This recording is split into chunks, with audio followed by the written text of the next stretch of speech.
Salut les pilotes, c'est Eihachi. Aujourd'hui je vous fais une petite vidéo pour vous parler des lipos. L'idée c'est de savoir un petit peu comment on les charge, qu'est-ce qu'on en fait, qu'est-ce qu'il y a écrit dessus, ce que ça veut dire. Parce que je sais que c'est une question qui nous revient souvent en fait sur le groupe. C'est un peu de savoir voilà, qu'est-ce que c'est, qu'est-ce que ça veut dire lipo, LIFE. Enfin voilà, il y a plein de noms, on sait pas trop ce que c'est, donc l'idée c'est de démystifier un petit peu tout ça et de vous expliquer. Donc tout de suite on va pouvoir commencer sur la première partie. C'est déjà 2-3 petites choses. La tension, qu'est-ce que c'est? Parce qu'on en a tous entendu parler, on parle d'électricité, du courant, on parle d'intensité, on ne sait pas trop ce que c'est. Donc je vais vraiment vulgariser, ça sera des fois un petit peu éloigné de la réalité, mais c'est vraiment pour avoir une idée générale. Je ne compte pas rentrer dans le détail du détail. Mais la tension, on va dire grosso modo, c'est l'énergie que va pouvoir en fait développer la batterie en fait. On va aussi parler du coup de l'intensité. L'intensité c'est plutôt le pouvoir explosif, on va dire, c'est en une fois qu'est-ce qu'elle va pouvoir délivrer comme énergie d'un coup en fait. On va parler aussi de capacité. La capacité là c'est plutôt pendant combien de temps est-ce que cette batterie va pouvoir délivrer la même énergie. Donc ça c'est un peu les termes globaux. En fait l'hypo, ce qu'il faut savoir c'est que c'est le terme qu'on donne à ces petites choses là, mais des fois à tort, parce que la lipo c'est vraiment un type en particulier de batterie rechargeable. Ces différentes batteries vont avoir plusieurs éléments. Suivant les technologies, un élément va avoir une certaine tension. On va parler de 3,7 volts généralement, des choses comme ça. Ça c'est vraiment ce qu'on a de plus classique sur nos lipos. Par exemple celle-ci, on peut voir il y a 4 éléments, on le voit bien parce que ça fait vraiment comme 4 plaques. Donc là on parle d'une batterie en fait 4S.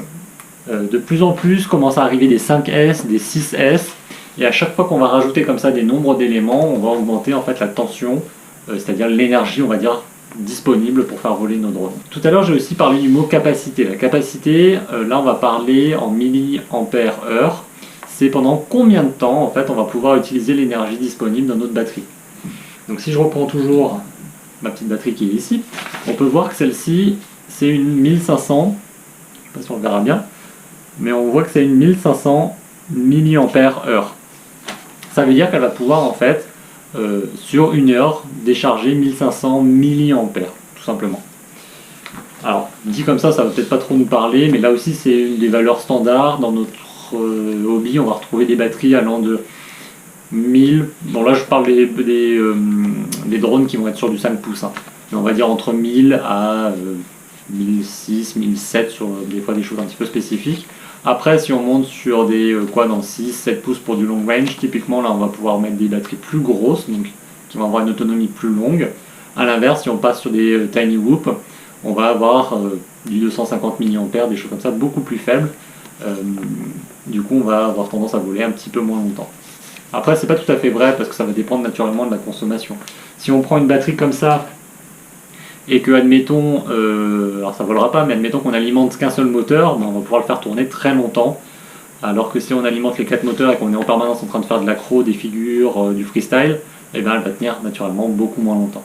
Donc le 1500 mAh c'est sur un taux continu en fait. Nous c'est jamais le cas quand on vole, on est tout le temps en train de voler différemment. Mais c'est aussi pour ça qu'un pilote débutant généralement sur sa lipo il va voler plus longtemps qu'un pilote freestyle qui va faire, ou en race, qui va demander beaucoup plus à ses moteurs.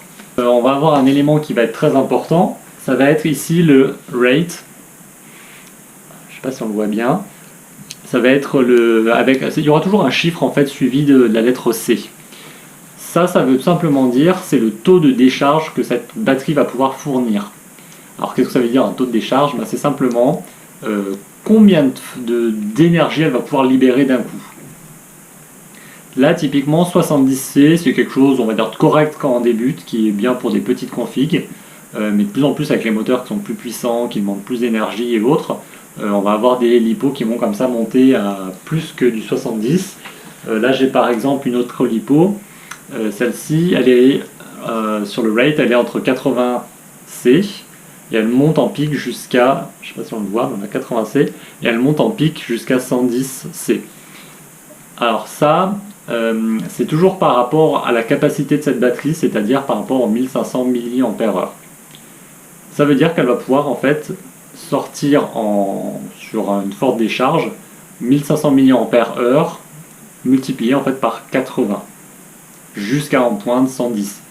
Typiquement sur les lipos, plus le chiffre va être élevé pour cette valeur-là, mieux ça va être parce que votre lipo va pouvoir donner beaucoup plus d'énergie à votre quad.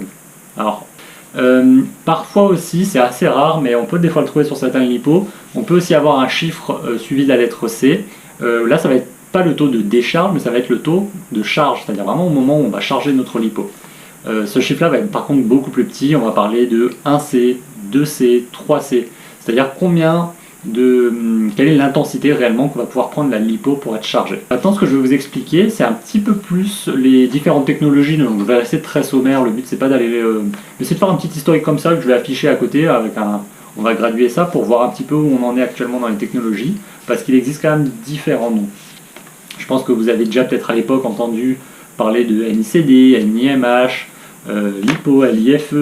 Pour situer aussi un petit peu l'apparition, on va dire, des premières batteries à plomb, ça a été inventé donc en 1859, c'est quand même assez ancien. D'ailleurs, pour la petite anecdote, en 1900 tout rond, il y a alors, je sais pas si vous pouvez vraiment appeler ça un pilote, mais il y a un ingénieur, quelqu'un qui a créé une batterie et qui a, pour la première fois en fait en voiture, réussi à atteindre les 100 km/h. C'était sur une voiture électrique qui s'appelle d'ailleurs la Jamais Contente. Je pense que je vais glisser une petite image ici. Typiquement, c'était des batteries plomb-acide.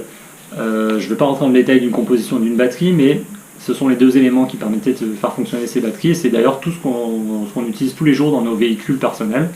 On a toujours ces batteries plomb-acide. Sont arrivées beaucoup plus récemment les batteries nickel-cadmium, qu'on abrège NICD. Alors ça, c'était vraiment le début de la miniaturisation des batteries. Par contre, elles souffraient de deux problèmes majeurs, même de trois. Il y avait un effet mémoire dessus, c'est-à-dire que suivant comment on utilisait cette batterie, si on l'utilisait par exemple que entre, je sais pas moi, 10 et 50% de sa charge, au bout d'un moment elle perdait la capacité d'aller à 100%, donc ce qui pouvait être problématique si on les rechargeait même, ces batteries. Le deuxième problème majeur, c'est que ces batteries-là sont très polluantes. Et le dernier problème, c'est que ces batteries-là sont autodéchargeantes, c'est-à-dire que si vous les laissez dans un coin, la batterie va se vider toute seule. En 1990, début 90 en tout cas, sont apparus les NIMH, qui ont en fait pris la suite des NICD. C'est à peu près les mêmes caractéristiques que des NICD, mais ces NIMH, nickel métal hydrure, ont surtout la capacité d'être beaucoup moins polluantes que la version précédente. On avance un petit peu.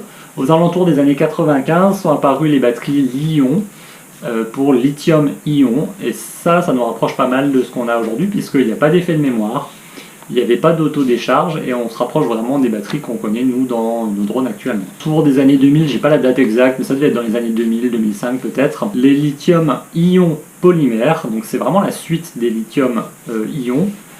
C'est ce qu'on a, c'est typiquement ces batteries-là, c'est la grande majorité des batteries qu'on a ici, c'est pour ça qu'on appelle ça tout simplement une LiPo, pour lithium-ion polymère. Ces batteries-là, elles ont comme gros avantage d'être encore plus légères que les générations précédentes. Elles avaient surtout aussi la capacité de pouvoir être construites non pas sous forme cylindrique, comme on voit très souvent en fait sur des piles couramment ou des petites batteries rechargeables. Donc le gros avantage, c'est que ces LiPo peuvent prendre la forme qu'on veut, et c'est pour ça que nous on a souvent en fait des espèces de couches, puisque ça nous permet de faire quelque chose d'une forme assez compacte, un rectangulaire qui est assez pratique. L'inconvénient quand même avec ces batteries là, c'est qu'elles peuvent être quand même, vu qu'elles condensent quand même beaucoup d'énergie, c'est que ça peut être aussi un peu explosif, parce que c'est un mélange qui reste liquide à l'intérieur. Donc c'est pour ça que vous avez déjà vu des vidéos où on voit que ça, des fois quand ça prend feu, c'est quand même assez impressionnant. Donc méfiance par rapport à ça. Donc là typiquement les LiPo, encore une fois, c'est vraiment ce qu'on utilise le plus nous aujourd'hui dans le hobby.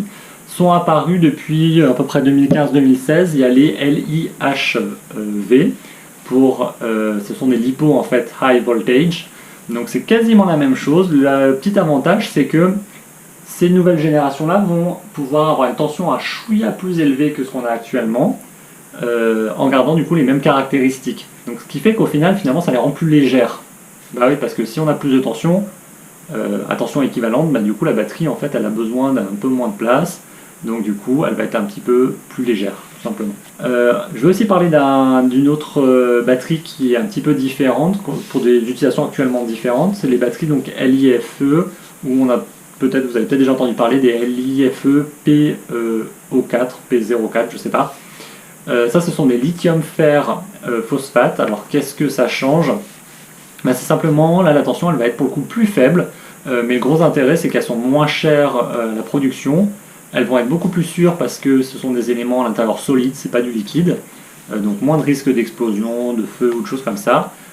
Et elles ont une longue durée de vie, plus que ce qu'on a nous actuellement sur nos LiPo. Donc ça veut dire que là, typiquement, c'est des batteries parfaites pour tout ce qui va être accessoire. Typiquement les lunettes, typiquement nos radiocommandes, des choses comme ça. Je pense avoir un peu donné une idée globale de qu'est-ce que c'est qu'une batterie, de parler un petit peu de ces termes techniques.